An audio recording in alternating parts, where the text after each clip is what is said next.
अच्छा ये वाला, अच्छा RH antigen of the fetus get mix with the maternal blood, ठीक है। बहुत लोग कंफ्यूज होते हैं, वो क्या करते हैं कि मदर का बच्चे में मिक्स करा देंगे, नहीं, बच्चा आया है ना तो वो लेकर आया, उसका जाके क्या होता है मदर से मिक्स हो जाता है। जैसे ही मिक्सिंग होगा तुरंत एंटीजन गया बॉडी में, दिमाग खराब कि अरे ये कहाँ से आ गया, फौरन तुरंत बॉडी को मैसेज जाएगा, कहेगा तुरंत एक काम करिए RH एंटीबॉडी क्या करिए बनाना शुरू कर दी। बॉडी तो अपना काम करती रहेगी, ठीक है, हमेशा याद रखिएगा बॉडी अपना काम करती है, डिपेंड आप पे करता है आप सिचुएशन के अकॉर्डिंग क्या चीज़ें कर रहे हैं, ठीक है। जैसे मेंस्ट्रुअल साइकिल का पूरा केस पढ़ाया जाता है, उसमें ओवम हर महीने का सीन है कि ओवम बॉडी से आता है, लेकिन वो फर्टिलाइज हो चाहे ना हो वो तो कंडीशंस पे डिपेंड करता है, सिचुएशंस पे डिपेंड करता है, लेकिन वो हो रहा है ना, कॉर्पस ल्यूटम बनता है ना, प्रोजेस्टेरॉन सीक्रेट होता है ना, यही सारी रीजंस है, ठीक है। ये हो गया वाला, ठीक है, हटा दें इसको, ठीक है, हो गया ना? नहीं कर रहे हो कॉपी भी, ओके।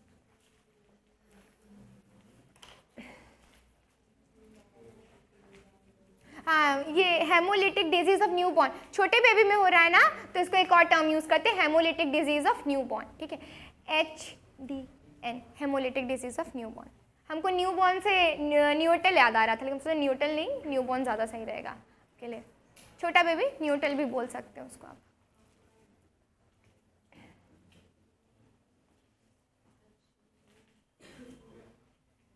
हो गया, ठीक है, यहीं पे दिखा दे तो सही रहता है, यहाँ पे मेंशन हो जाता है।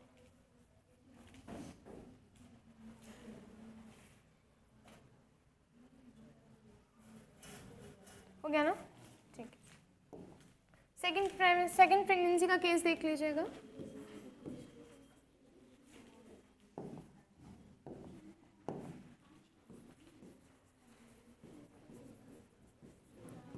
सेकंड प्रेगनेंसी का केस आया, ठीक है, मदर तो वही है, चेंजेस नहीं है, ठीक है, फादर भी वही है, चेंजेस नहीं है किसी में भी, चेंज मत कर दीजिएगा, मतलब चेंज कर देते हैं कभी कभी तेज बन के, नहीं, ठीक है, हाँ पता चला चेंजेस हो गए तो बड़ा दिक्कत हो जाएगा फिर, पॉजिटिव, ठीक है, ये नेगेटिव है, ठीक है ना, हम लिख दे रहे हैं, सॉल्व इट, आपको यूज ही पड़ जाए, ठीक है, ठीक। अब यहाँ तो पता ही है कि यहाँ पे चीज़ें थोड़ी बदल चुकी हैं, ठीक है, सेम चीज़ वही चीज़ फॉलो होगी, वही प्लेसेंटा का स्ट्रक्चर बनेगा, समझाने के लिए टिश्यूज़ के फॉर्म में बना लीजिएगा, कोई दिक्कत नहीं, जैसे अब तो एंटीबॉडी जाएगा इससे, ठीक है, यहाँ पे हम लोग किसका नाम रख दे रहे हैं, फीटस को कर दो, ठीक, और यहाँ पे हम लोग मदर को कर देते हैं, ठीक है। तो अब ये जो प्लेसेंटा सेकेंड प्रेगनेंसी का जो केस आया है, हमें पता है कि प्लेसेंटा क्या है, एक न्यूट्रिटिव टिश्यू की तरह बिहेव करता है, और सिर्फ न्यूट्रिटिव टिश्यू ही नहीं, वो सारी चीज़ को, वाइटामिन्स हो गया, ठीक है, हार्मोन्स हो गया, और साथ ही साथ एंटीबॉडीज उनको भी लेके जाता है। तो फिर वो जो फर्स्ट प्रेगनेंसी के टाइम पे जो बना था वो भी क्या होगा, RH एंटीजन जो बना हुआ था वो भी किस प्लेसेंटा के थ्रू क्या होगा, ट्रांसफ़र होगा, ठीक है। जब ये जाएगा तो यहाँ पे जो RBC जो बनता है इसको पूरी तरीके से ये क्या करने की कोशिश करेगा, डिस्ट्रॉय करने की, और डिस्ट्रॉय कर भी देगा पूरा स्ट्रक्चरल बेसिस पे, ठीक है। और इसी को हम लोग एक और टर्म भी यूज़ करते हैं, एनीमिक, एनीमिया का केस आ जाएगा, पूरा ये कंप्लीट फॉर्म में क्या हो जाएगा, डिस्ट्रॉय हो जाएगा, ठीक। हाँ, एक और चीज़ ये है कि अगर इसके बेसिस पे, ये तो नॉर्मल केस है, नहीं मालूम था तो उस बेसिस पे इसको करके यहाँ पे छोड़ दिया कर, लेकिन अगर यहाँ पे इस चीज़ को अगर रोकना है, अगर ये जो कंप्लीट फॉर्म था अगर रोकना है तो इस केस पे क्या करते हैं, जो RH एंटीबॉडी वहाँ पे गया हुआ है उसके बेसिस पे क्या करते हैं, एंटी आरोगम का क्या करते हैं, इंजेक्शन लगाते हैं। और ये जो इंजेक्शन यूज़ करते हैं वो किस टाइम पे यूज़ करते हैं, पोस्ट डिलीवरी।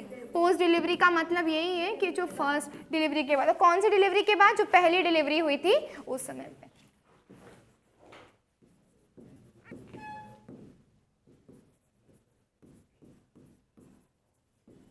इसका यूज़ करते हैं, ठीक है। तो इसी को क्या बोलते हैं, एरिथ्रोब्लास्टोफिटालिस, यही कंडीशन होता है, ठीक। और इसको रोकने के लिए वही जो एंटीजन वगैरह का यूज़ करते हैं। तो क्वेश्चन इसमें क्या आता है कि क्या बच्चे में क्या ट्रांसफ़र हो रहा है उस बेसिस पे, ठीक है। तो RH एंटीजन का ट्रांसफ़र हो रहा था, ठीक है, और उसको रोकने के लिए क्या किया मैंने, इस चीज़ का यूज़ किया, ठीक है। तो यही होता है एरिथ्रोब्लास्टोफिटालिस। आपकी एनसीईआरटी में भी यही चीज़ मेंशन है, ठीक है। हाँ, जॉन्डिस भी हो सकता है, एनीमिक भी हो सकता है। एनीमिया तो सीधे सीधे ब्लड का लॉस हो गया ना, खत्म हो गया। हाँ, बहुत सारे केस में आप जॉन्डिस को भी रख सकते हो, बहुत जगह पे जॉन्डिस को भी रखा गया है। पता नहीं क्या हो गया इसको, शेप आ गया। बहुत केसेस में हम लोग इसको जॉन्डिस से भी शाइन कर रहा है।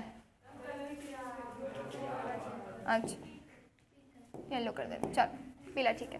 एक एनीमिक भी हो सकता है, जॉन्डिस भी हो सकता है, ठीक है। और जॉन्डिस का जो आपको तो पता ही है, जॉन्डिस का कंडीशन कल डिस्कस हुआ था, ठीक है। जॉन्डिस के कंडीशन में क्या होता है, बिलिरुबिन और बिलीवर्डिन, दो पिगमेंट्स होते हैं ना येलो ग्रीन कलर के, उसका क्या होता है, पूरा बॉडी में क्या हो जाता है, कह सकते हैं डिकम्पोजिशन, पूरा का पूरा बॉडी जो होता है उसको कवर आउट कर लेता है, ठीक है, जो गॉल ब्लैडर। और ये भी पता है कि बिलिरुबिन और बिलीवर्डिन के साथ साथ कुछ सॉल्ट्स भी होते हैं, जैसे कि सोडियम टॉरुकुलेट हो गया, 2-3 सॉल्ट्स भी होते हैं, वो भी इन्वॉल्व होते हैं, ठीक है। और सब कुछ का कंक्लूजन आता कहाँ से है, तो वही बाइल जूस के थ्रू आता है। बाइल जूस, बाइल डक्ट, जो भी सारी चीज़ें थी वो। बाइल डक्ट को और क्या बोलते हैं, सिस्टिक डक्ट भी बोलते हैं ना, वो भी बोलते हैं, ठीक है। तो पढ़ते रहा करिए। हाँ, किसको शाइन कर रहा है, ठीक है। यहाँ पे लिख लीजिएगा, यहाँ पे आरबीसी, यहाँ पे क्या हो जाएगा, तो फीटल का, यहाँ पे फीटस लिखा है ना, ठीक है। फीटल का आरबीसी यहाँ पे क्या हो जाएगा, डिस्ट्रॉय हो जाएगा। डिस्ट्रॉय होने के बाद जो कंडीशन आता है वो एनीमिक एरिथ्रोब्लास्टोफिटालिस भी आप कह सकते हो, पूरा नाम दे देना, ठीक है, वो भी हो सकता है। या किसी किसी केस में जो दिया हुआ है वो जॉन्डिस भी दिया हुआ है, दोनों चीज़ें हो सकती है, ठीक है। और सीधे सीधे आरबीसी हम लोग कह सकते हैं, पूरा का पूरा आरबीसी जो होगा वो डिस्ट्रॉय हो जाएगा। डिस्ट्रॉय हो गया तो बच्चा अगर आना भी रहेगा तो कंप्लीट फॉर्म में नहीं आ पाएगा, वो फ्रेगमेंट्स के थ्रू आएगा। और वैसे भी ब्लास्टोला वाला कंडीशन है, तो फीटस तो बना ही नहीं उस बेसिस पे, ठीक है, फ्रेगमेंट्स में आएगा, टुकड़ों टुकड़ों में जिसको बोलते हैं। इसीलिए ये वाला जो कह सकते हैं जो प्रेगनेंसी रहेगा ये अबॉर्शन में कन्वर्ट हो सकता है, अबॉर्शन में सीधे सीधे, ठीक है, मिसकैरेज में आ सकता है ये।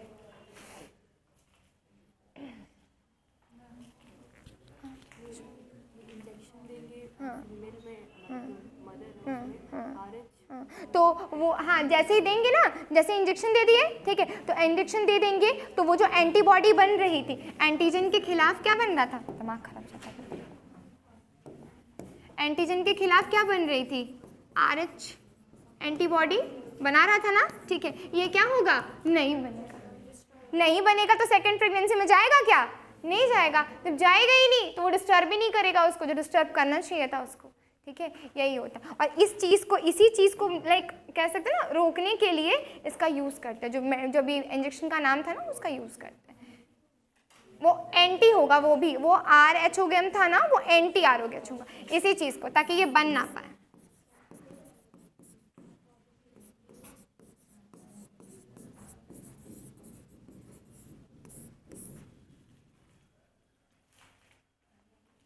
और हाँ, ये भी दिमाग में आ रहा होगा कि ये ट्रांसफ़र कैसे कर रहा है, तो ये क्या है, प्लेसेंटा। और प्लेसेंटा से हमें भी पता है क्या होता है, मिक्सिंग ऑफ ब्लड नहीं होता, मिक्सिंग ऑफ ब्लड वो वाला केस था, ठीक है, लेकिन प्लेसेंटा से आराम से एंटीबॉडीज़ क्या कर सकती हैं, ट्रैवल कर सकती हैं, पास कर सकती हैं। तभी तो कोलेस्ट्रॉल वगैरह में आता कहाँ से वो सारी चीज़ें, वो इसी के थ्रू आता, प्लेसेंटा से आता है। और प्लेसेंटा में बहुत सारी चीज़ें, सिर्फ यही थोड़ी ना है, हार्मोन्स भी सिक्रीट करता है, बहुत सारा काम करता है, ठीक है। तो यही है एरिथ्रोब्लास्टोफिटालिस। एनसीईआरटी भी यही चीज़ बताई है, यही सेम चीज़ है उसकी, बस चीज़ें थोड़ी सी डिफरेंस है, समझाने का तरीका उसका, ठीक है, वही चीज़ है, सेम है, कोई इशू नहीं है, बस खाली वो कैसे था लाइन वाइज जो लिखा रहता है वो, ठीक है। तो समझ में आया, एक बार फिर से हम बता देते बहुत सिंपल वर्ड में, ठीक है। मदर क्या थी वहाँ पे, हमारी मदर जो थी वो कैसी थी, RH नेगेटिव थी, फादर कैसा था, RH पॉजिटिव था, ठीक है। फीटस बना तो RH पॉजिटिव बनकर आया, ठीक है, कोई इशू नहीं आया इस केस में। आज उसके बाद क्या होगा, तो उसका फर्स्ट टाइम जैसे बेबी जब बन रहा था उस केस में क्या था, मिक्सिंग ऑफ ब्लड नहीं हुआ, लेकिन मदर का क्या था, RH नेगेटिव था और बच्चे का क्या था, RH पॉजिटिव था। जैसे ही डिलीवरी हुआ तुरंत क्या हुआ, पार्चुरेशन के तुरंत बाद दोनों के ब्लड का मिक्सिंग हो गया। तो मिक्सिंग हो गया तो फीटस का जो RH वाला पोर्शन था, कौन सा RH पॉजिटिव वाला था, वो किस में जाके मिक्स हो गया, मदर के साथ। जैसे ही मदर के साथ मिक्स हुआ तुरंत मदर की बॉडी क्या करना शुरू कर दी, RH का एंटीबॉडी बनाना शुरू कर दी, बस। लेकिन फर्स्ट प्रेगनेंसी में या जो बेबी हुआ उसको दिक्कत नहीं आएगा, लेकिन दिक्कत किस में आएगा, जब वो फीमेल सेकेंड बार कंसीव करना चाहेगी या प्रेग्नेंट होना चाहेगी, उस केस में दिक्कत आएगा। क्यों, क्योंकि बॉडी में ऑलरेडी क्या है, इसके बेसिस पे एंटीबॉडी बन के रेडी हो चुकी है, ठीक है। और रेडी होने का कारण ये है कि अगर ये एंटीबॉडी बन के रेडी हो गई, इसका मतलब ये है कि सेकेंड बार अगर बच्चा बनेगा तो वो क्या होगा, प्लेसेंटा के थ्रू यही एंटीबॉडी क्या होगी, फीटस को डिस्ट्रॉय कर देगी, ठीक है। यही, और इसको रोकने के लिए जैसे ही पहली डिलीवरी के बाद पोस्ट डिलीवरी का केस आया, तुरंत हमने क्या किया, इसका इंजेक्शन यूज़ किया, anti-RH-OAGM का। तुरंत जैसे ही इसका हम इंजेक्शन लगा देंगे, वो क्या होगा, ये वाली जो एंटीबॉडी है जो इस एंटीजन के खिलाफ बनी थी, किसके, बच्चे के खिलाफ बनी थी, वो क्या होगा, नहीं बनेगा। जब नहीं बनेगा तो ये कंडीशन नहीं आएगा जिसको हम लोग पढ़ रहे हैं, एरिथ्रोब्लास्टोफिटालिस कंडीशन, ठीक है। कंडीशन में एनेमिक भी हो सकता है, इसको हम एनेमिक भी बोल सकते हैं, ब्लड की कमी हो जाना, अनीमिया से ही रिलेटेड है ये। एक एनीमिया होता है और एक पर्निशियस एनीमिया होता है। पर्निशियस एनीमिया में उतना ब्लड लॉस नहीं होता है, ठीक है। एक में फेटल हो जाए, ये अनीमिया फेटल है, फेटल कंडीशन मतलब सीधे सीधे क्या हो जाएगा, डेथ, मरा हुआ बच्चा पैदा होगा, फेटल, सीधे सीधे डेथ का कंडीशन आएगा, ठीक है। साइनोकोबालामाइन जिसको विटामिन B12 भी बोलते हैं, ठीक है, उसका भी कमी हो जाने से एनीमिक डिसऑर्डर्स होते हैं, ठीक है। तो ये कंडीशन, जॉन्डिस भी हो जाता है, कोई बहुत सारे कंडीशंस हैं, अब एक चीज़ हुआ तो सभी होगा। हाँ, एक चीज़ और याद रखिएगा, यहाँ पे फीटस का RBC डिस्ट्रॉय होगा, ठीक है, मदर से मत जोड़िएगा इसको, ठीक। और ये टिश्यूज़ का भी याद रखिएगा, प्लेसेंटा से कैसे जा रहा है। हाँ, बहुत लोग के दिमाग में आ रहा हुआ कि पहले वाले केस में क्यों नहीं मिक्स हो रहा है, क्योंकि प्लेसेंटा लगा हुआ था ना, वो बैरियर की तरह काम कर रहा था, वो बैरियर की तरह काम कर रहा है, तो मदर का ब्लड और जो बच्चे का है वो मिक्स नहीं हो सकता। लेकिन यहाँ दूसरे केस में वो एंटीबॉडी आया, वो पास हो सकता है, वो तो बिल्कुल पास हो सकता है, ठीक है।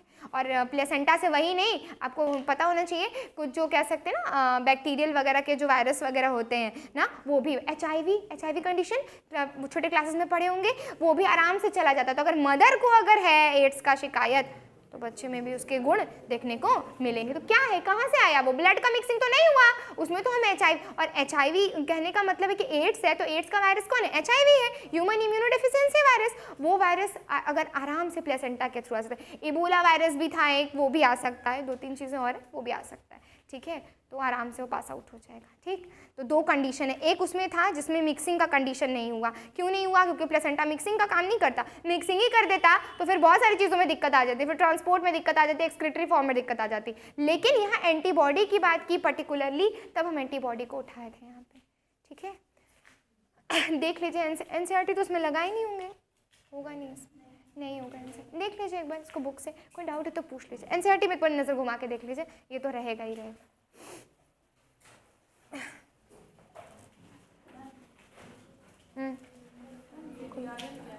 हाँ, VDRL, हाँ, अच्छा, वो VDRL क्या है ना, वो जो रिप्रोडक्टिव ट्रैक्ट इन्फेक्शंस होते हैं ना, जो उसको RDT भी बोलते हैं, रिप्रोडक्टिव ट्रैक्ट इन्फेक्शंस, RTIs भी बोलते हैं, वेनरल डिजीज़ बोलते हैं उसको, ठीक है। और वो जो होते हैं वो STDs में आते हैं। जो डिजीज़ सेक्सुअली तरीके से ट्रांसमिट होते हैं ना, उसको सेक्सुअल ट्रांसमिटेड डिजीज़ भी बोलते हैं। वेनरल डिजीज़, वो पूछ रही थी VD क्या है मैम, VDRL क्या है, venereal disease, sexual transmitted disease, reproductive tract infections, सारी चीज़ें जो होती हैं वो एक ही नाम है, बस चीज़ें अलग अलग है। पिड्स भी है उसमें, पेल्विक इन्फ्लेमेटरी डिसऑर्डर, उसमें लाइक जो भी सिम्टम्स आता है, कहने का मतलब ये कि सेक्सुअल डिजीज़ का जब मतलब कह सकते हैं कि STDs का जब ट्रांसमिशन होता है तो कभी कभी स्वेलिंग होता है, इन्फ्लामेशन होता है, पस का फॉर्मेशन होता है, उसको बोलते हैं पिड्स ना, पेल्विक इन्फ्लेमेटरी है, बुक में NCERT में मेंशन्ड है आपके, देख लीजिए उसको।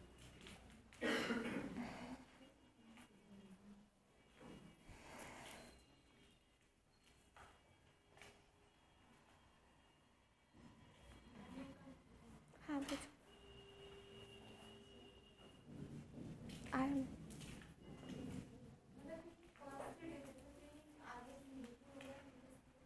हाँ, RH नेगेटिव जनरली पॉजिटिव रखे ना, फादर का आया है उसमें, एग्जाम्पल जो लिया था ना, अब मदर का आ सकता है, लेकिन नेगेटिव वाला जो होता है वो बहुत रेयर में होता है। पहली बात तो जो female negative group blood group की होती है ना, उन्हीं में ये कंडीशन देखने को मिलता है, ये तो बताई नहीं। जो फीमेल्स नेगेटिव ब्लड, पॉजिटिव वाले के साथ दिक्कत नहीं आता है, फादर चल जाता है कैसा भी, लेकिन मदर से साथ दिक्कत आती है। मदर जो होती है वो पॉजिटिव ही चाहिए रहती है, मतलब RH ब्लड ग्रुप लगे, इसमें ब्लड ग्रुप कुछ भी लगा दें हम, जब B पॉजिटिव हो, लेकिन वहाँ पे B नेगेटिव, O नेगेटिव, और O नेगेटिव तो और खतरनाक है अगर O नेगेटिव से अगर हो रहा है तो, ठीक है। और ज़्यादातर जो कंडीशंस होते हैं हाँ वो है, तो हम बता दिए है, ठीक है। हाँ, ओ नेगेटिव वाला जो कंडीशन होता है वो ज़्यादा फेटल डिजीज़ होता है, उसमें तो कंसीव करना भी मुश्किल हो जाता है, लेकिन हाँ हो जाता है, ऐसा नहीं है, ठीक है। अब बाकी के लिए तो गाइनोस वगैरह रहती हैं, उनके अकॉर्डिंग वो मेडिसिन यूज़ करती है, ट्रीटमेंट्स यूज़ करती हैं, बहुत सारी चीज़ें, तो गाइनो डिपार्टमेंट वाले देख लेते हैं उसके अकॉर्डिंग, ठीक है। लेकिन सबसे बहुत इंपॉर्टेंट चीज़ बस यही है कि जब कंडीशन ऐसे देख ले कि मदर नेगेटिव है, रेयर में ही होता है, कंडीशन अगर देखे कि मदर नेगेटिव है तो वो तुरंत क्या करती है, इसका इंजेक्शन देकर काम हटा देती है पहले, जैसे डिलीवरी होगा उसके बाद, क्योंकि जब बन जाएगा तभी ना वो हो पाएगा, after the delivery, post delivery का सिम्टम से, ठीक है। और नेगेटिव ब्लड ग्रुप जो होता है वो अच्छा नहीं होता है एक तरीके से, हाँ बता दे रहे हैं आपको पहले, वो ये बात नहीं है, प्रेगनेंसी और अपनी जगह पर है, वो तो अपनी जगह पर है, लेकिन वो मिलेगा नहीं जल्दी। अब ब्लड बैंक्स में भी, ब्लड बैंक्स में तो है कि दिमाग में मैम ब्लड बैंक्स का क्या है, लेकिन फिर भी, और वो तो यूनिवर्सल डोनर देख ही लिए होगा खेल आप लोग, ना रेसिपिएंट है उस पर ना कोई सारी चीज़ें हैं, तो उस बेसिस पे वो भी है।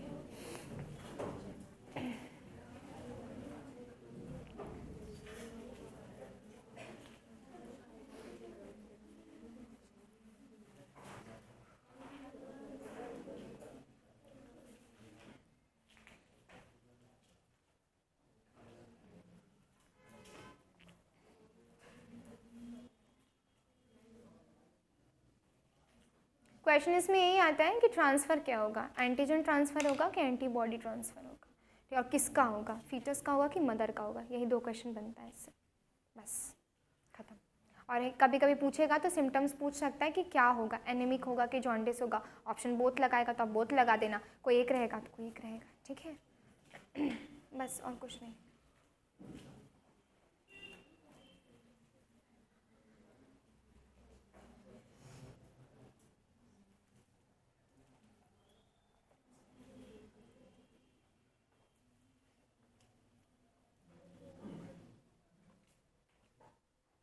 समझना है कहाँ पे? जो क्लम्पिंग होता है ना वो भी कोगुलेशन का ही टर्म है, ठीक है। इसमें भी ब्लड जो होता है वो कोगुलेट करने लगता है, एक जगह जाके जब कोई चीज़ कैसे ना कलेक्ट हो जाए तो उसको क्लम्पिंग बोलते हैं, क्लम्पिंग बोल सकते हैं, कोगुलेशन बोल सकते हैं, ये सारी चीज़ें। आया समझ में? कैसे एक्सप्लेन करना एक्सप्लेन कर लो ना, मतलब एनसीईआरटी का टर्म्स तो ठीक है, एक्सप्लेन करने का, किसी को समझाना हो तो ठीक है, समझाने का बेस्ट ऑप्शन वही है, पहले प्रेगनेंसी में जब मिक्सिंग ऑफ ब्लड नहीं हो रहा है, ठीक है, बेबी बाहर आ गया, बेबी बाहर आया तो उस केस में वो जो मिक्सिंग हो रहा है जो भी, वो पार्चुरेशन के बाद का केस है, पहले तो कुछ होगा ही नहीं, क्यों? क्योंकि हमें पता है कि बैरियर लगा दिया, बैरियर लगा दिया तो ब्लड से हमें क्या मतलब है, ठीक है। वेरी गुड, शाबाश, मैनेज एंटीजन है ही नहीं तो ट्रांसफ़र ही नहीं होगा, ट्रांसफ़र कराने के लिए कुछ होना भी तो चाहिए, और वैसे भी प्लेसेंटा लगा दिया तो सीधे बैरियर का काम कर रहा है, ठीक है। जो भी होगा पार्चुरेशन के बाद होगा, जो आया या कैसे थे जो आया, तो बेबी का पॉजिटिव लेकर घूम रहा था वो, ठीक है, वो मदर के साथ रिएक्ट करने लगा, तुरंत बॉडी जब ऐसा देखी कि हाँ ठीक है बच्चे का जब मिक्स हो गया मदर के साथ कंप्लीट फॉर्म में, तो तुरंत उसके बेसिस पे क्या होने लगा, एंटीबॉडीज़ बनने लग गए। जब उस एंटीबॉडी बनने लगा तो पता था कि सेकेंड प्रेगनेंसी में दिक्कत आएगी, तो उस समय पे क्या किया हमने, एक एंटी-RH चला दिया ताकि चीज़ें मेंटेन हो जाएं, ठीक है।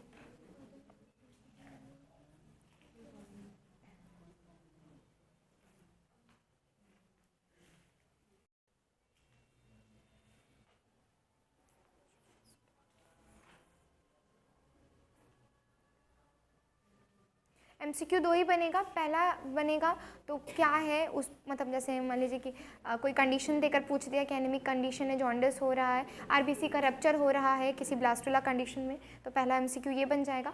दूसरा MCQ जो बनेगा वो बनेगा कि क्या ट्रांसफ़र हुआ है, एंटीजन बॉडी। तीसरा क्वेश्चन बनेगा तो बनेगा कि फीटस का हो रहा है कि मदर का हो रहा है, मिक्सिंग हो रहा है ना, वहाँ लिखे थे ना मिक्सिंग, तो किस चीज़ की मिक्सिंग हो रही, फीटस का हो रहा है कि मदर का। 3 क्वेश्चन MCQ में बनेगा आपसे, थ्योरी तो लिखना नहीं है आपको, तो MCQ पे फोकस करना है, इसीलिए मैंने MCQ पॉइंट्स बताया आपको, याद रखिएगा कहाँ पे मिक्सिंग हो रहा है, ठीक है। और ये भी पूछ सकता है कि मिक्सिंग हो कहाँ पर रही है, तो फर्स्ट प्रेगनेंसी में, वो भी इम्प्लांटेशन और गेस्टेशन के टाइम पे नहीं, समझ रहे हैं ना, कब होगा, पार्चुरेशन के बाद, पोस्ट डिलीवरी या पोस्टपार्टम सीजन, हाँ पोस्टपार्टम आप बोल सकती हो, पोस्ट डिलीवरी बोल सकते हो, इसका भी ध्यान रखिए। 4 क्वेश्चन बन सकते हैं MCQ में, बस यही है।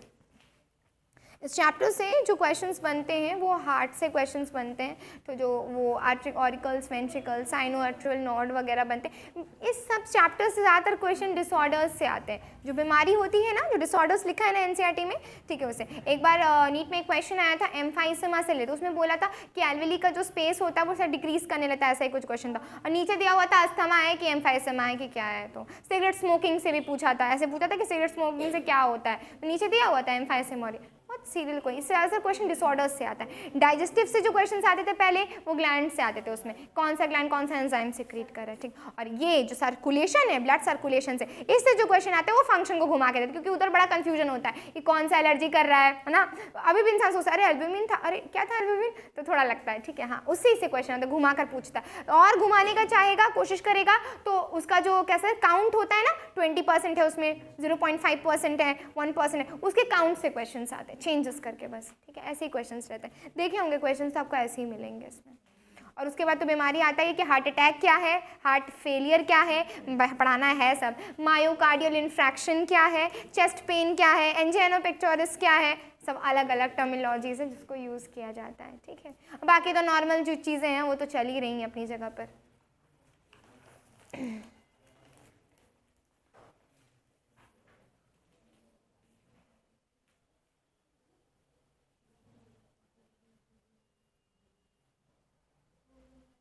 और क्लॉटिंग वाले पार्ट से भी जो क्वेश्चन आता है उसके एंजाइम से आता है, बस समझा दीजिए उसको, समझाने के बाद थोड़ा सा बस जैसे कि एंजाइम से पूछता है, वही प्रोथॉमिनेज, थ्रोकाइनेज वगैरह लगता है, उस बेसिस पे वो कंप्लीट हो जाता है, ठीक है। दे दिए हो तो तुम एनसीईआरटी मार्क करा दिए होते इसमें।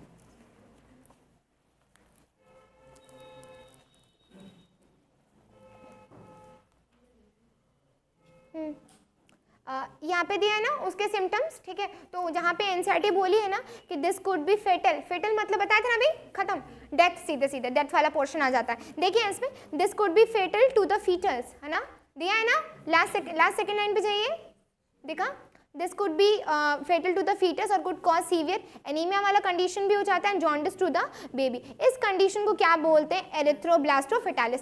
जहाँ से दिस से लेकर फिटालिस तक वहीं पे कर दीजिएगा, वहाँ पे आप लोग इस चीज़ को लिख सकते हैं कि उसके सिम्टम्स है, किसके सिम्टम्स है, एरिथ्रोब्लास्टोफिटालिस के। कंडीशंस भी लिख सकते हो, वहाँ लिख लीजिए, वहाँ पे जगह बनाकर ऐसे, यहाँ पे ऐसे, ये हो गया, यहाँ पे आप यहाँ पे लिख सकते हो सिम्टम्स, इसी लाइन में सब कुछ मिल जाएगा जो पता है, ठीक है। उसके नीचे देखिए क्या बोला है, this can be avoided by administrating एंटी-RH एंटीबॉडीज, बोला है ना, एंटी-RH एंटीबॉडीज को करेंगे, तो वहीं पे हाँ उसका नाम लिख लीजिएगा, delivery of the first child, mention कर लीजिएगा इंजेक्शन का नाम, एंटी-RH होगा। और ये यहाँ पे delivery of the first child बोला है ना, तो वहीं पे मेंशन कर लीजिए। अगर और अच्छे समझना हो तो पोस्टपार्टम, पहले वाला जो पोस्टपार्टम था, पोस्ट डिलीवरी पिछला वाला, पिछला मतलब पोस्ट होता है, प्री मतलब पहले होता है, मिड का तो मिड ही यूज़ करते हैं, पोस्ट डिलीवरी हम मेंशन करते चले जाइए उसमें, ताकि आपको दिक्कत ना हो, पढ़ेंगे तो कहानी जैसा लगता है।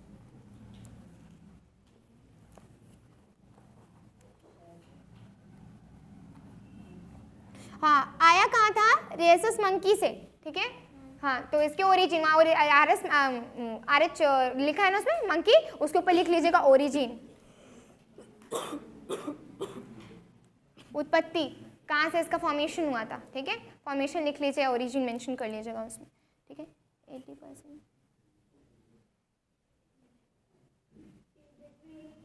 हाँ इमीडिएटली मतलब तुरंत, जस्ट तुरंत। देखो यहाँ पे दिया है RH पॉजिटिव और RH नेगेटिव के बारे में ना, कि जिसमें होगा उसको क्या बोलेंगे, RH पॉजिटिव, जिसमें नहीं होगा तो क्या बोलेंगे, RH नेगेटिव, ठीक है। यहाँ पे जहाँ RH पॉजिटिव दिख रहा है ना, वहाँ पे लिख लेना टाइप्स ऑफ RH, ऐसे जब मेंशन करोगे ना तो एनसीईआरटी पढ़ लोगे, फिर कोई इशू नहीं आता है, ठीक है। टाइप्स ऑफ RH, ठीक, टाइप्स ऑफ RH में दो तरीके का, अगर होगा तो क्या बोलेंगे उसको, पॉजिटिव बोलेंगे, नहीं होगा तो नेगेटिव बोलेंगे।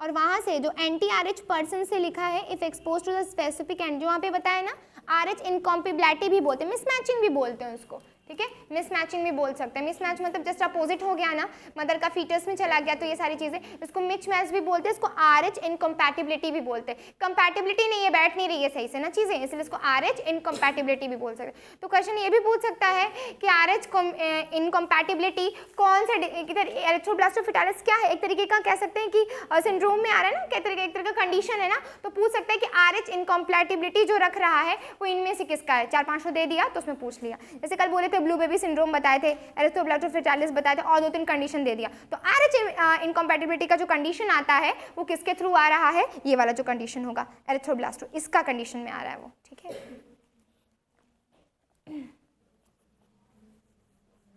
देखो यहाँ पे दिया है RH positive blood of the pregnant mother is of the fetus, RH and fetus do not expose to the RH blood of the mother in the first pregnancy of the two bloods are separated by placenta, दिया है ना, separated by placenta. तो ये placenta वाला मतलब यहाँ पे सही बात था कि ये प्लेसेंटा से क्या हो गया, सेपरेट हो गया। सेपरेट हो गया तो मिक्सिंग होगा नहीं, लेकिन उसके नीचे ये भी दिया है कि जस्ट आफ्टर द डिलीवरी, जैसे ही डिलीवरी हो जाएगा वो मिक्स हो जाएगा। मिक्स हो जाएगा तो मदर की बॉडी वो अपना काम करेगी, वो एंटीबॉडी बनाना शुरू कर देगी।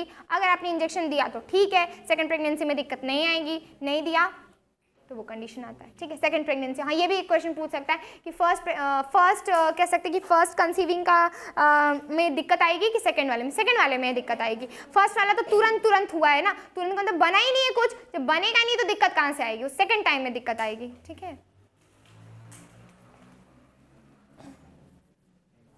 मैटरनल ब्लड दिया है ना, मदर कर लीजिएगा, उसमें बहुतों को फादर समझ में आ जाता है, उसमें मदर कर लीजिएगा। हाँ गड़बड़ा जाता है कभी कभी गड़बड़ हो जाती है इसलिए, हाँ ठीक है। ये जो पूरा पॉइंट है इसको आप लोग मेंशन कर सकते हैं यहाँ पे, ठीक है। फर्स्ट प्रेगनेंसी, हाँ आपके लिए इजी पड़ेगा ये, फर्स्ट प्रेगनेंसी या कंसीविंग, दो चीज़ें यूज़, कंसीव भी यूज़ करते हैं, ठीक है। कंसेप्शन नहीं, कंसेप्शन प्रेगनेंसी को रोकने वाला होता है, कंसीव प्रेगनेंसी दोनों। प्रेगनेंसी एक नॉर्मल टर्म है, बायोलॉजिकल जो टर्म्स यूज़ करते हैं तो उसको कंसीव यूज़ करते हैं, ठीक है। और इसके बाद यहाँ पे in such cases mother start preparing antibody, होने लगा ना, ठीक। In the case of subsequent pregnancy, subsequent pregnancy का मतलब सब्सिक्वेंट प्रेगनेंसी वाला टर्म दिया है ना, ठीक है, वहाँ से लेकर पूरा यहाँ पे एनेमिक और बेबी तक, ये पूरा जो बात बताया वो किसके बारे में बताया है, सेकंड वाले के, ठीक है। तो पूरे पैरा को मैंने आधा पार्ट में आपके लिए बांट दिया, उसको पढ़ लीजिएगा, समझ में आ जाएगा आपको।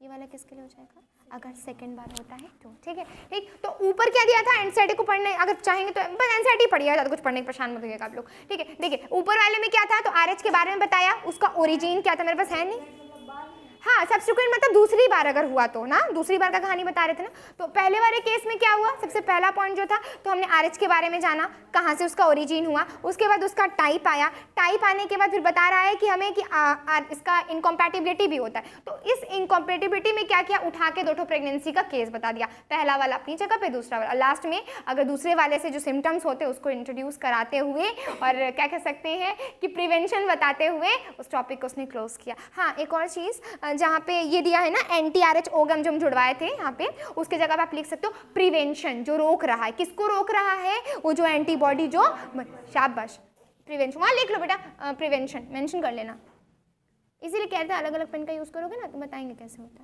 है नहीं ना। एनसीईआरटी जोड़ दियो, चलो एनसीईआरटी पढ़ाएंगे भी, इसमें जोड़ा जाएगा, एनसीईआरटी क्वेश्चन जोड़ेंगे अब, ठीक है। कल देखते हैं तो इस पर कुछ क्वेश्चंस करा दिया जाए, पीछे से भी पढ़े हैं ना, कोगुलेशन करा के थोड़ा सा क्वेश्चन करा दिया, क्योंकि इसके बाद जो आ जाएगा वो हार्ट है शायद ना, हाँ वही लिम्फ है, अच्छा लिम्फ है, ठीक है, लिम्फ तो इजी है, मिडिल मैन है बेचारा, ठीक है, उसको करा दिया जाएगा तो ये हो जाएगा, ठीक है, ठीक। और हाँ ABO ब्लड ग्रुपिंग पे भी आ जाते हैं, वो भी बता ही दिए थे, वो सेम चीज़, उसको भी देख लीजिए।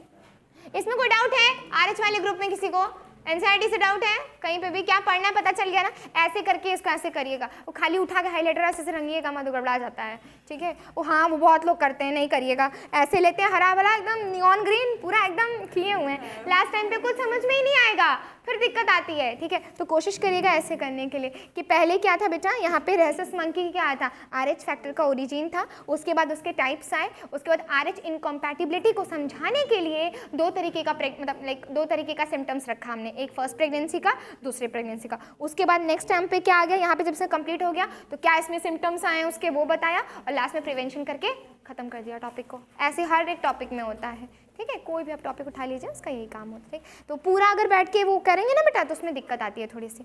ठीक है, पूरा अगर हाईलाइटर लेंगे खूब अच्छे कर देंगे तो बहुत दिक्कत आता है उसमें, वो वाला काम मत करिएगा, हाँ दिक्कत आती है उसमें। ठीक है, वो नहीं होता एनसीईआरटी पढ़ना। एनसीईआरटी पढ़ने का मतलब है कौन सा पॉइंट क्या बोल रहा है, इसमें सब कुछ उसने बता दिया ना, ये कहाँ से ओरिजिन था, कैसे आया, क्यों आया, इस बेसिस पे। ठीक है,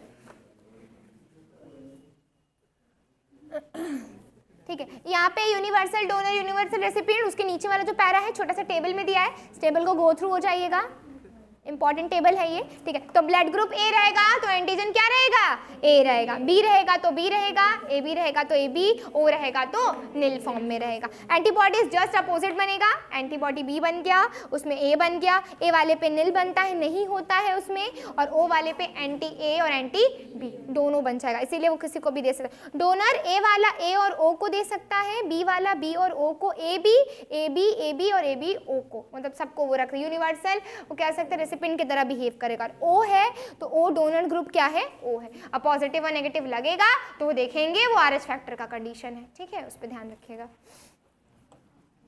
यहाँ पे तो हो गया। हाँ, एक और चीज वहां पे देख लीजिए, वहीं पे ना छोटा सा आरबीसी बना लीजिएगा और आरबीसी से छोटा सा निकाल दीजिएगा, कहने का मतलब टेल लाइक स्ट्रक्चर। तो वो क्या बाइंड कर रहा है, जो ए और ए बी जो है वो शुगर्स बाइंड कर रहे हैं। तो आरबीसी, हाँ ध्यान रखिएगा, गड़बड़ाया मत ना। आरबीसी के यहाँ लिखा है ना एंटीजन ऑन द आरबीसी, यहीं पे जोड़ लीजिए। शुगर्स बाइंड कहाँ, वेरी गुड शाबाश, यहीं पे जोड़ लीजिए। यहाँ पे ये लिखा है ना एंटीजन्स ऑन द आरबीसी, ये ठीक है, यहीं पे जोड़ लीजिए। शुगर है ये, समझ ही में नहीं आएगा शुगर है कि फैट है, पता चला कुछ लिख दिया है, शुगर्स जोड़ लीजिएगा उस पर। ठीक है, अब बना लीजिए छोटा सा वहीं पे ताकि आपको समझ में आ जाए, पढ़ना आप ही को है, उनको थोड़ी।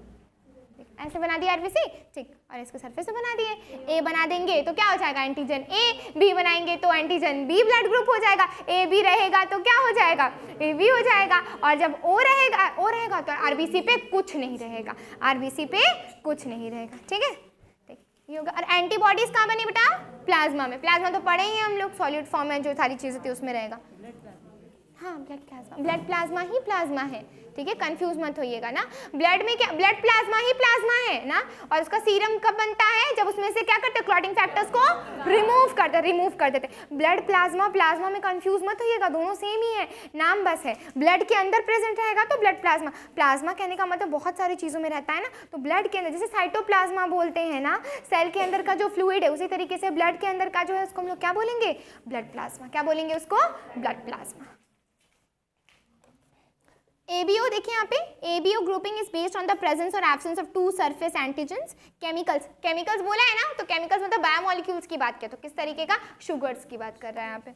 That can induce the immune response on the RBC, namely A and B. Similarly, the plasma of the different individual contains two natural antibodies, protein produced by the, भाई antibodies की बात कर रहा है प्लाज्मास की। ठीक है, डिस्ट्रीब्यूशन ऑफ 4 ग्रुप्स में बांट दिया, A, B, AB और O। जिस बच्चे को एंटीजन समझ में आ जाता है ना, वो एंटीबॉडी लिख लेगा। जब समझ ही में नहीं आएगा, ई कहाँ से रट रहे हैं बैठ के, तो वो नहीं करेगा, उसमें नहीं आएगा, गड़बड़ा जाएगा मैटर। इसलिए देख लीजिए कि क्या हो रहा है, क्या बाइंड कर रहा है, शुगर बाइंड कर रहा है। अगर A वाला है, आँख बंद करके, ब्लड ग्रुप क्या है मेरा, A है। वो जो अभी बताए थे टेबल, वो इजी क्यों पढ़ा, क्योंकि एंटीजन पढ़े हुए थे। बिना एंटीजन पढ़ाए अगर वो समझाते तो वो टेबल समझ में नहीं आता। जो ब्लड ग्रुप, जो ट्रांसफ्यूजन का मेथड बताया, यहाँ ट्रांसफ्यूजन दिया नहीं है, लेकिन हल्का समझाने के लिए मैं ट्रांसफ्यूजन समझाया था, क्योंकि हमको ये समझाना था एरिथ्रोब्लास्टोसिस वाला। ठीक है, इसी वजह से वही यहीं पे एनसीईआरटी में जो टेबल है उसमें से 1-2 एग्जाम्पल जो आपको अच्छा लगे, बढ़िया लगे, उसको इंट्रोड्यूस कर लीजिएगा, आगे काम आएगा, आपको टहलना नहीं पड़ेगा, ये क्या कहते हैं आपके नोट्स ले लेकर इधर उधर। क्वेश्चन पे ध्यान दीजिए, क्वेश्चन आ कहाँ से रहे हैं। ठीक है, तो नीट का देखें, नीट से वाला पेपर देखना होगा, बड़ा दिन हो गया। ड्यूरिंग ट्रांसफ्यूजन, ठीक है, ब्लड डोनर, ये नर्सिंग वाले पेपर में असिस्टेंट रीजन तो पूछ रहा है ना। हाँ, अच्छा, ये नर्सिंग का पेपर अलग से हो रहा है कि उससे मिल जाएगा, नीट के थ्रू मिल जाएगा ना। अच्छा, सीनेट भी है, नहीं नीट वाला ज़्यादा बढ़िया पड़ता, तो एम्स मिल जाता ना सीधे सीधे, कम एम्स नहीं तो मिल रहा था ना नीट के थ्रू, मिल रहा था ना, फिर क्या हो गया, बीएचयू अलग से करा रही है अपना, बीएचयू नीट से है ना। हाँ भाई, उसका स्टाफ नर्स की सैलरी वगैरह बहुत अच्छी आती है उसकी। हम लोग जिस टाइम पेपर दिए थे तो उस टाइम पे क्वेश्चंस इजी आते हैं। नीट का जो मतलब जैसे तैयारी करते हैं ना बच्चे, वो लाइक सारा जितना भी होता है उसके नीचे वाले जो सब क्रैक कर लेते हैं, यहाँ तक कि आप बीएससी तक क्रैक कर लेंगे बहुत इजीली, एमएससी भी लगभग हो जाता है अगर उस लेवल का पढ़ा हो तो, क्योंकि चीज़ें यही रहेंगी, एमसीक्यू तो पूछेगा नहीं, उठा के एक्सप्लेन कर दीजिए, पूछता क्या है उसमें, एक्सप्लेन करने को 15 नंबर 20 नंबर एक्सप्लेन करिए। अब आगे हमें आपसे बोल दें कि पूरा का पूरा जो पोस्टीरियर पिट्यूटरी के ग्लैंड्स उसको एक्सप्लेन करिए 2 पेज में, तो पोस्टीरियर पिट्यूटरी से क्या निकलता है, वही वैसोप्रेसिन होगा, ऑक्सीटोसिन, पूरा बना के लिख दीजिए, उसमें मार्क्स आपको मिल जाएगा। दिमाग खराब इसमें होता है जब एमसीक्यू की बातें आती हैं, प्रॉब्लम एमसीक्यू करता है क्योंकि 2-3 क्वेश्चंस में फंसता है, और जब तक एमसीक्यू में भी पता है ऑप्शंस लगाने से नहीं होता, एक्सक्लूड करना सीखिए। एक्सक्लूड मतलब कि ये मालूम है, अच्छा ये थाइमस हो गया, अच्छा ये लास्ट में बच जाता तो हो ही जाता है अपने आप एक्सक्लूड। फिर भी कभी कभी 2 एकदम सेम रहता है, सही बात है, बहुत सारे केस में वो सेम मिल ही जाता है, ठीक है। हाँ अभी नया कर रहे हैं ना तो वो लग रहा है, वो जब प्रैक्टिस बैठ जाएगा ना तो फिर नहीं लगता है। कभी हमको तो सबसे ज़्यादा उसमें लगता था, क्या नाम है, फिजिक्स में लगता था सब सेम है क्या इसी में गड़बड़ा जाता था, लेकिन फिर हो गया होता। दिक्कत आती थी फिजिक्स में, क्यों लगता था ये सब सेम है क्या, इसी में बैठा दे क्या सबको। हाँ मेरा 550 था। हाँ तो जनरल कैंडिडेट कहाँ से मिलेगा सीट, पापा को उसमें एमबीबीएस कराना था, हम तो उसके चक्कर में थे बीडीएस, तो आप प्राइवेट करवाएंगे नहीं प्राइवेट नहीं, अरे इसको सुनाई दे रहा क्या, इसमें पता चल जाएगा सबको बताएंगे किसी दिन। हाँ तैयारी मैंने ज़्यादा नहीं की थी, 2 ही साल की थी, कोविड आ गया था, उसके बाद कोविड में कहाँ प्रिपरेशन हो पाया, तो फिर थोड़ा बहुत लाइक जितना हो रखा था उससे कर लिया था।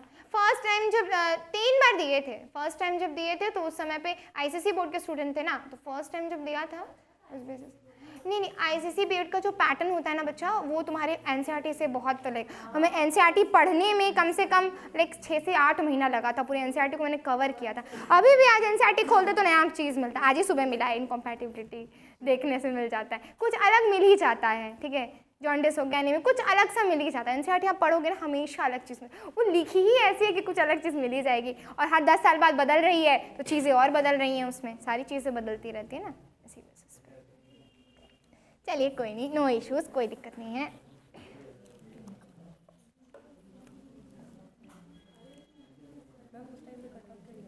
कहाँ पे? हाँ वो नहीं, जनरल कैंडिडेट है ना तो नीट में मान के चलिए वही 613, 14, 15 लाइक। अब तो बहुत ज़्यादा जा रहा है बेटा, अब तो काफ़ी ज़्यादा चला जा रहा है, पता नहीं सबके। उस समय जब हम दिए थे तो 100 क्वेश्चन तो थे नहीं, 90 क्वेश्चंस थे, तो 85 मैंने खुद ही किए हुए थे, तो 85 तो किए थे, 1-2 ठो गलत था उसमें, ठीक है। थोड़ा सा केमिस्ट्री का भी, केमिस्ट्री में इनऑर्गेनिक का पोर्शन किए थे, और थोड़ा सा लाइक कह सकते हैं कि इनऑर्गेनिक ऑर्गेनिक किए थे, फिजिकल नहीं छोड़े, क्योंकि फिजिकल में वो कैलकुलेशन में मिस्टेक्स होती थी, मोलारिटी, नॉर्मेलिटी का फॉर्मेलिटी, वो दिक्कत करता है हमको थोड़ा सा, तो उसमें थोड़ा सा दिक्कत था, ठीक है, डिपेंड करता है, चीज़ें भी थोड़ी सी अलग अलग थी। और इधर फिजिक्स की बात करते हैं तो फिजिक्स में लाइक उधर का जो फोटो इलेक्ट्रिक वाला जो टॉपिक था, ठीक है, फ्यूजन वाला जो था, वेव वाला तो था, वेव के क्वेश्चंस हो जाते थे उस समय तक में हो जाता, अरे बहुत हो जाता था, कभी लगता था कि ये सब सेम है, सिग्मा कभी वाईटी आ जा रहा है, कभी एफटी आ जा रहा है, वो थोड़ा सा कंफ्यूजन करता था। और कल मोशन के जो रहते थे चैप्टर्स उसमें तो अलग ही, उसमें तो इंटीग्रेशन डिफरेंशिएशन चलता था, और जब इंटीग्रेशन डिफरेंशिएशन चलता है तो उसकी तो आप बात ही छोड़ दीजिए, वो तो कुछ अलग ही कहता है, बहुत अलग कहता है बेटा, कुछ अलग ही कहता है। अब जो इंटीग्रेशन डिफरेंशिएशन आता तो हम तो बायो खोल लेते थे, हम कि यही पढ़ लेते हैं हो जाएगा, लेकिन नहीं होगा, बायो पढ़ने से नहीं होगा, सिर्फ और सिर्फ केमिस्ट्री फिजिक्स पे भी फोकस करिए। सबसे ज़्यादा फोकस अगर कॉलेज कोई दिला सकता है तो वो फिजिक्स ही है। रैंक तो मेरी भी आई थी, ऐसा नहीं है, लेकिन कॉलेज नहीं मिला, रीज़न यही था। अगर थोड़ा सा और प्रैक्टिस मतलब किए होते तो शायद हो गया होता, लेकिन उसके बाद फिर टाइम हो रहा तो मैंने सोचा कि प्रिपरेशन किए थे तो प्रिपरेशन ही किए थे पूरा, उस समय कॉलेज नहीं था मेरा। उसके बाद मैंने कॉलेज भी किया, कंप्लीट हो गया सब कुछ। अब सोचें कि नेट करने के लिए, नेट जो पीएचडी के लिए होता है जूलॉजी, हाँ नेट जेआरएफ, हाँ एमएससी कंप्लीट हो गया है, इसी साल कंप्लीट हुआ है। हाँ अभी हो गया इंटीग्रेटेड कोर्सेज में ना, पहले नहीं था ये सब, अब तो कंप्लीट हो चुका है। बीएससी तो हलवे में हो गया था, कुछ नहीं था।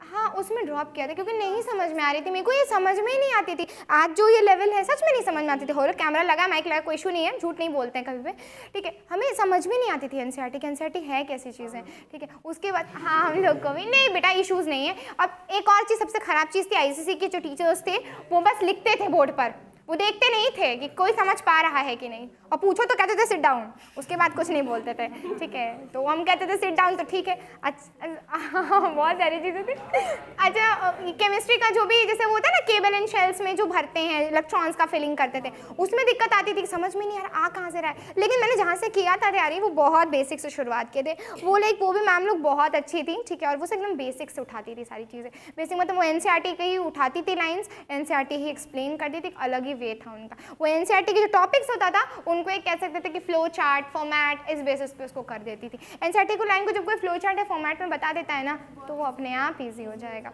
कुछ करने की ज़रूरत नहीं पड़ेगा। जहाँ लर्न करना वहाँ आपको याद करना ही पड़ेगा, ठीक है। और एक बार की बात नहीं है ना, जितना आप उसको रिवाइज करते चले जाएंगे वो बैठता चला। अब नहीं पढ़ेंगे एकदम से सूझ जाएंगे जगह हॉस्टल में तो फिर नहीं हो पाएगा, ठीक है। सो भी जाते हैं बच्चे थक के, तो ये सारी चीज़ें भी थी। अब हम लोग भी ऐसे ही पढ़ते थे, 8 बजे क्लास करता, बायो ही क्लास रहती थी, सीधी क्लास रहती थी, 8 से लेकर 10 बजे तक बायो की क्लास रहती थी, फिर फिजिक्स रहता था, फिर केमिस्ट्री रहता था, ठीक है।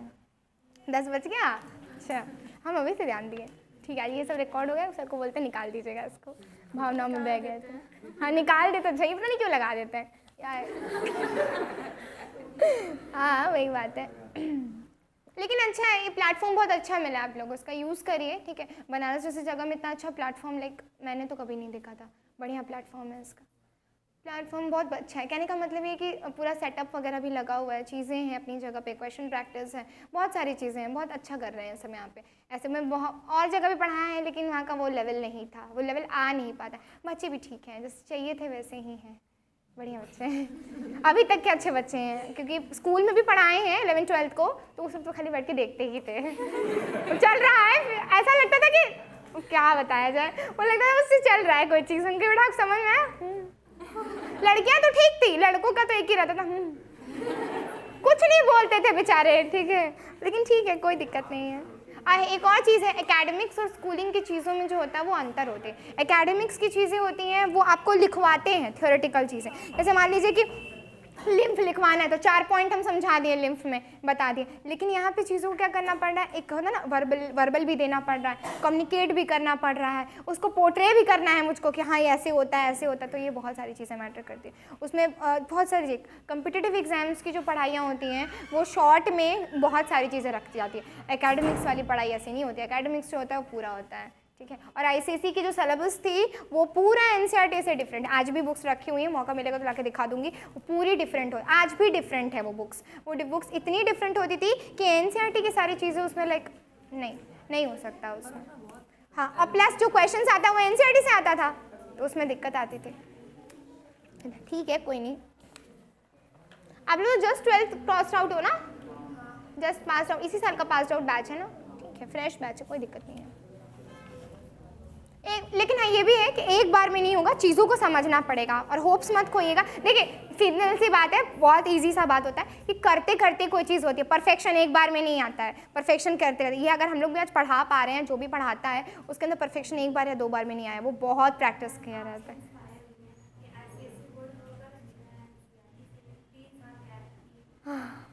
नहीं वो तैयारी वाली नहीं तो करना ज़रूरी था ना, मुझे समझ में नहीं आती थी एनसीईआरटी, तो मैं क्या करूँ। अब नहीं आ रहा है तो उसको पढ़ना पड़ेगा ना, क्योंकि पूरा कहने का तो ये एनसीईआरटी ये एमएससी तक भी गई थी मेरे पीछे पीछे, चलो चलो लेकर चलो, कहीं पे फंसे भी थे। बहुत सारी बुक्स रखी थी, ऐसी नहीं है कि बुक्स तो बहुत थी, मॉड्यूल्स भी बहुत थी, लेकिन एट लास्ट ये बस एनसीईआरटी। इसके ऐसे ऐसे पॉइंट निकल के आते हैं ना जिसका कोई वजूद नहीं है, मिलता ही नहीं है ऐसे ऐसे पॉइंट। बस हम लोग एनसीईआरटी जहाँ पढ़ाते थे या पढ़ाते थे जहाँ पर भी वहाँ हम एनसीईआरटी प्रेफर करते थे। हम कभी बच्चों से ये नहीं कहते थे कि तुम दूसरी प्रदीप लेकर आओ, 12th में प्रदीप चलती है, प्रदीप बाकी लोग पढ़ाते हैं, मैं प्रदीप से नहीं पढ़ती, मैं एनसीईआरटी उठाती थी, सीधे उठाओ एनसीईआरटी, अंडरलाइन करा देते चीज़ों के, कहाँ पे क्या क्वेश्चन आ सकता है, ये सारी चीज़ें थी। ठीक है, कोई नहीं, इतना इशू नहीं है उस चीज़ का।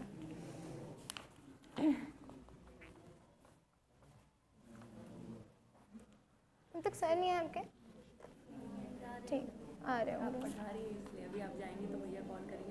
अच्छा, वो कॉल करने के बाद आते हैं? अच्छा चलिए ठीक है, आप लोग थोड़ा फिजिक्स पढ़ लीजिए अपना, तो फ्रेश आउट हो जाइए। ठीक है, यहाँ तक जितना पढ़ाया है, कोई डाउट क्वेश्चंस लगाइए, आप क्वेश्चन जाके पूछिए, कोई इशू नहीं है, ठीक है। और यहाँ तक जितना पढ़ाया है उसको एक बार और अच्छे से देखिएगा, इसके बेसिस पे क्वेश्चन करिए, ठीक है। क्वेश्चन कोशिश करिए, हम भी करवाएंगे ही, कोशिश करिए टॉपिक वाइज क्वेश्चन करिए पहले। तुरंत अगर उठाएंगे PYQ तो बहुत दिक्कत होगा, क्योंकि पूरी कहानी में तो घुसेंगे तो बड़ा दिक्कत है, क्योंकि आप तो पढ़े नहीं है पूरा चैप्टर, सिंपल सी बात है। टॉपिक वाइज क्वेश्चन उठाइए, ठीक है। एक बुक आती है, बता ही देते हैं, माइक लगा तो बता ही दे रहे, कोई दिक्कत नहीं है। एनसीईआरटी ऑब्जेक्टिव्स करके सिंपल बुक है, बहुत सीधी किताब है।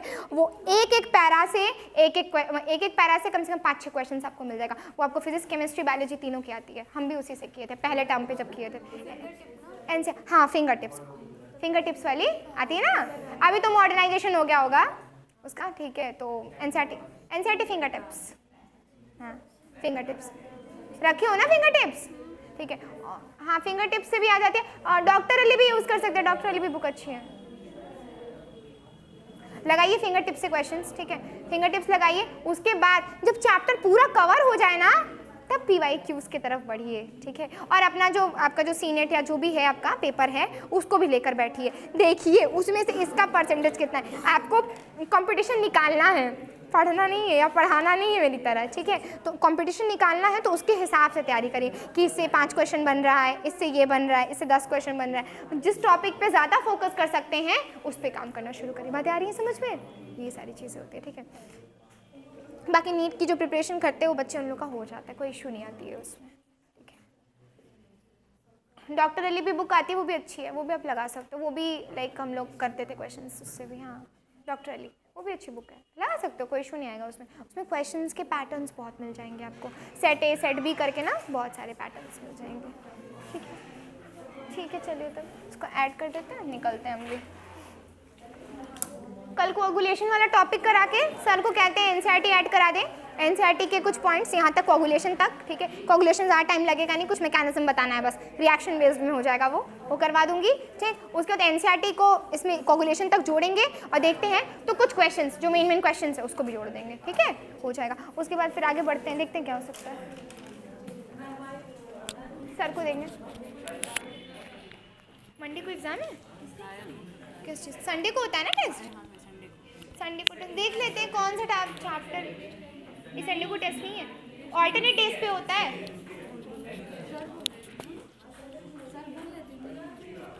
अच्छा, ऑल्टरनेट टेस्ट पे होता है। सब हॉस्टलर्स हो ना आप लोग? सारे लोग हॉस्टलर्स हो? नहीं, हॉस्टलर्स ना, देख के लग रहा है, चेहरा देख के लग रहा है। ये घर ही से घर वाले हैं, ज़्यादा हॉस्टल में हॉस्टल जाती है।